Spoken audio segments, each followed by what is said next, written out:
This is Wretched Radio with Todd Friel. Not gonna be Debbie Downer here.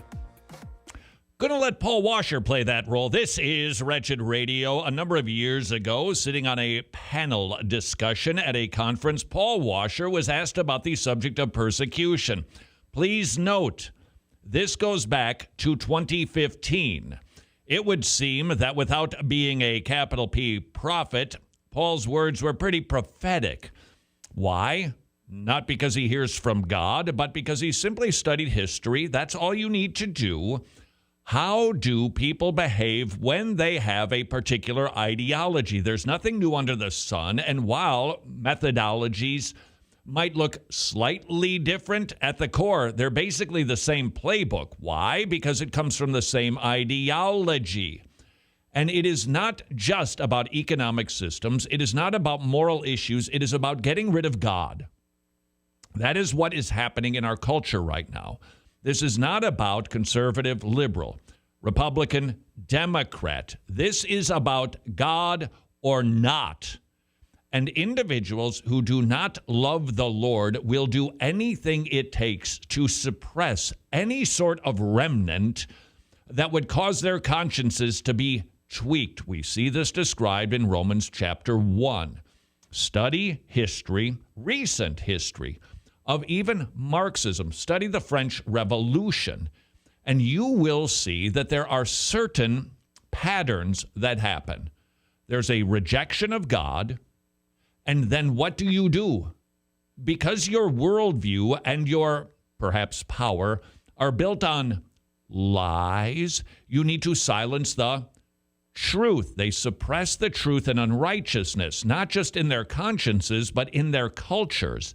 Because if you are a truth speaker, that's very dangerous. Truth is light, lies, darkness. When you shine the light into darkness, the darkness doesn't like it. So what do? You snuff out the light in whatever form necessary. And we have seen that over and over again in any single country that becomes Marxist or socialist. Paula Washera, talking about the subject a number of years ago, is simply being an historian. The church in America is going to suffer so terribly. And we laugh now, but they will come after us. They will come after our children. They will close the net around us while we are playing soccer mom and soccer dad, while we are arguing over so many little things and mesmerized by so many trinkets. The net even now is closing around you and your children and your grandchildren, and it does not cause you to fear. You will be isolated from society, as has already happened. You're a Christian nationalist. Anyone who tries to run for office who actually believes the Bible will be considered a lunatic. Happening right now, isn't it? Page anybody who identifies as an evangelical. Until finally we are silenced. We will be called things that we're not and persecuted not for being followers of Christ, but for being radical fundamentalists who do not know the true way of Christ, which of course is love and tolerance. You'll go down as the greatest bigots and haters of mankind in history. You would think that he delivered those remarks yesterday. Nope, 2015. At least that's when I have this clip. It could have been earlier, frankly. Why? Because Paula Washera has traveled the globe. And he has been to Soviet satellites. He has been to socialist countries, former Marxist nations, and he knows the playbook. And it's what's happening right now, which means, Christian, we need to, if we have not yet, we need to figure this out. Not necessarily everything that the world is doing or trying to do in our culture, but how we're to be living. What are we to be doing? What is our assignment while we're here? And as I read through the New Testament, and I would challenge you to do likewise, we see our marching orders.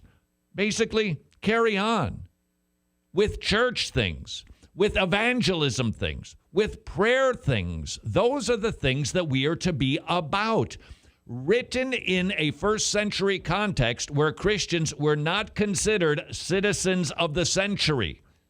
They were considered outcasts. They were a threat to the state because, wait a second, they claim that Jesus Christ alone is Lord? No, that's not the way it works in the Roman Empire. Caesar is Lord. You eat flesh and blood, cannibals.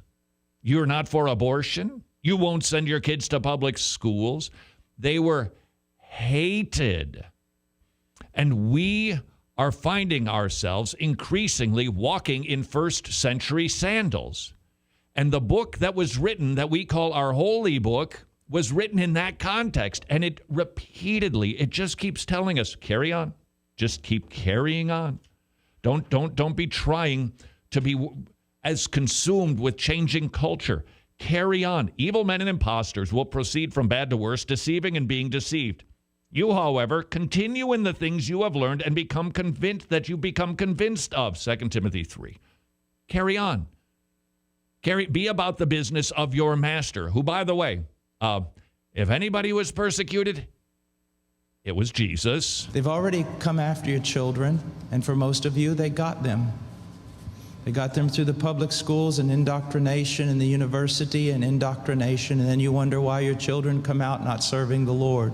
It's because you fed them right into the devil's mouth. So little by little, the net is closing around, and then it's not little by little. Look how fast things are going downhill just in a matter of weeks. Matter of weeks. But at the same time, know this. Persecution is always meant for evil, but God always means it for good. And is it not better to suffer in this life, to have an extra weight of glory in heaven? Indeed, if, of course, we are focused on eternal things. Today is today. Tomorrow's going to look a little different compared to yesterday. And we don't want to be alarmists. We don't want to be walking around in trepidation, but we don't want to be dumb. We don't want to be naive. We want to be aware. If you are now being labeled a Christian nationalist, it doesn't matter what the definition is. It is a bad thing. If you like to put your hand on your heart during the national anthem, if you like to stand up as the flag goes by, if you like to teach anything about anything good that happened from the founding fathers, you're a Christian nationalist.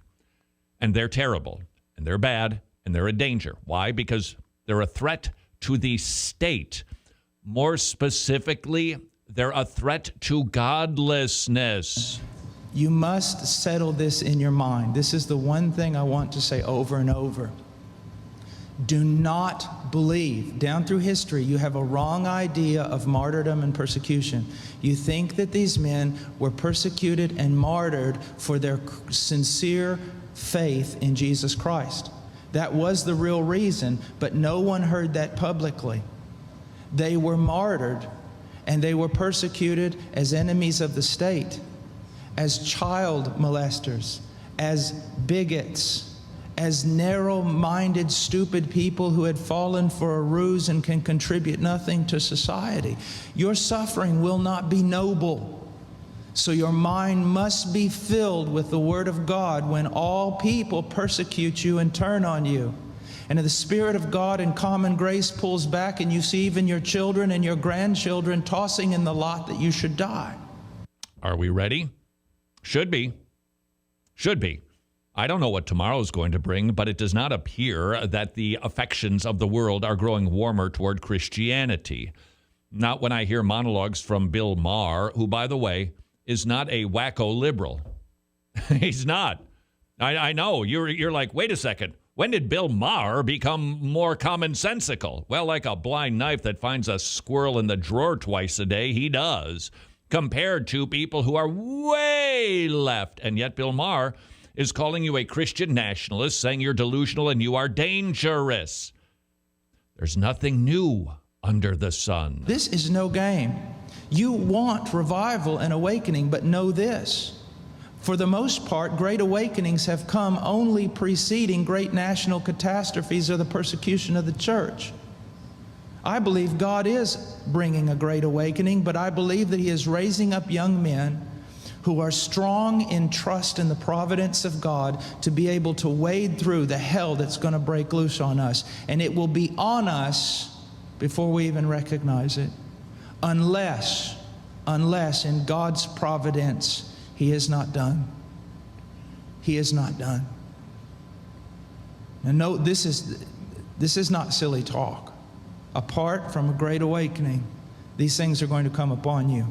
Be ready to lose your homes, your cars, and everything. Are you ready? Should be. Even if we don't. Should be. Right now, we can adjust. You can, I can. My adjustment's different than yours.